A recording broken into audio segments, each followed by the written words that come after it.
Hello বন্ধুরা, আমি পূজা চলে এসেছি। পূজা লাইফস্টাইলে আবার একটা নতুন শর্ট ভিডিও নিয়ে তোমাদের সামনে। সকাল সকাল কি খাই সেটাই তোমাদের সাথে শেয়ার করলাম।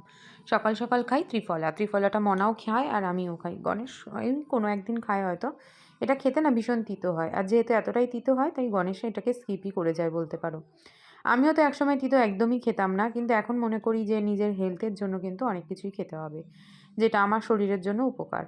আর এদিকে মনাও খাচ্ছে, কারণ মনারও বেশ কদিন আগে কিন্তু শরীর ভীষণই খারাপ গেছে, তাই তিতো মিষ্টি ঝাল এসব এখন আরও দেখছে না, যেটা খেলেও সুস্থ থাকবে ওকে এখন সেটাই খেতে হচ্ছে। এদিকে ঘরের কাজও দেখো আমি একে একে সেরে নিচ্ছি। রান্না বান্না সব তো আমি সকালেই সেরে নিই, কারণ সকাল সকাল করে নিলে কিন্তু সারাটা দিন কাজের জন্য বেশ অনেকটা সময় পাওয়া যায়। আর এই যে সারা রাত যে আমি ভিজিয়ে রেখেছিলাম চিয়া সিডসটা, সেটাই কিন্তু সকালবেলা একটু গরম জল করে পাতিলেবু দিয়ে আমি খেয়ে নিই। খাওয়া দাওয়া সেরে এবার বিছানা গুছাতে এসেছি। শীতকালে তো মনাই বিছানা সরি গরমকালে তো মনাই বিছানা গুছাতো, কিন্তু শীতকালে বিছানা গুছানোর ভার আমার। মানে ব্ল্যাঙ্কেটগুলো আমাকে ভাঁজ করে দিতে হয়। তবে আজকে তো বৃহস্পতিবার, মনা তো গেছে পড়তে, সেই জন্য পুরো বিছানাটাই আমাকে গুছিয়ে নিতে হলো। আর তারপর দেখো স্নান করে কিন্তু আমি পুজো দিতেও বসে গেছি। শীতকালে ঠাকুরকে পুজো দিতে কিন্তু বেশ অনেকটা সময় লাগে।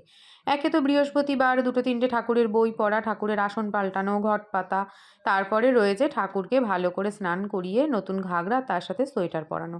বেশ সব কিছু মিলিয়ে কিন্তু বৃহস্পতিবারের পুজোটা দিতে আমার বেশ খানিকক্ষণ সময় লেগে যায়। ওই পৌনে ১ ঘন্টা মতন তো সময় আমার লেগেই যায়। কেন জানি না, কোনোভাবেই তাড়াতাড়ি করে আমি পুজোটা দিতে পারি না। পুজোটা বেশ ধীরে সুস্থে দেওয়াটাই আমি পছন্দ করি, আর আমার পুজো দিতে বসলে সেই ধীরে সুস্থেই হয়ে যায়।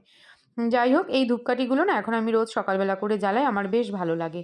তোমাদের কাদের ভালো লাগে অবশ্যই জানিও। আর আজকে যেহেতু পূর্ণিমা ছিল তাই উপোস করেই পুজোটা দিলাম। তারপরে বানিয়েছিলাম সুজির চিলা, এটা ছিল আমার সকালের ব্রেকফাস্ট। আজকের ভিডিওটা এখানেই শেষ করলাম। সবাই ভালো থেকো, সুস্থ থেকো, টাটা।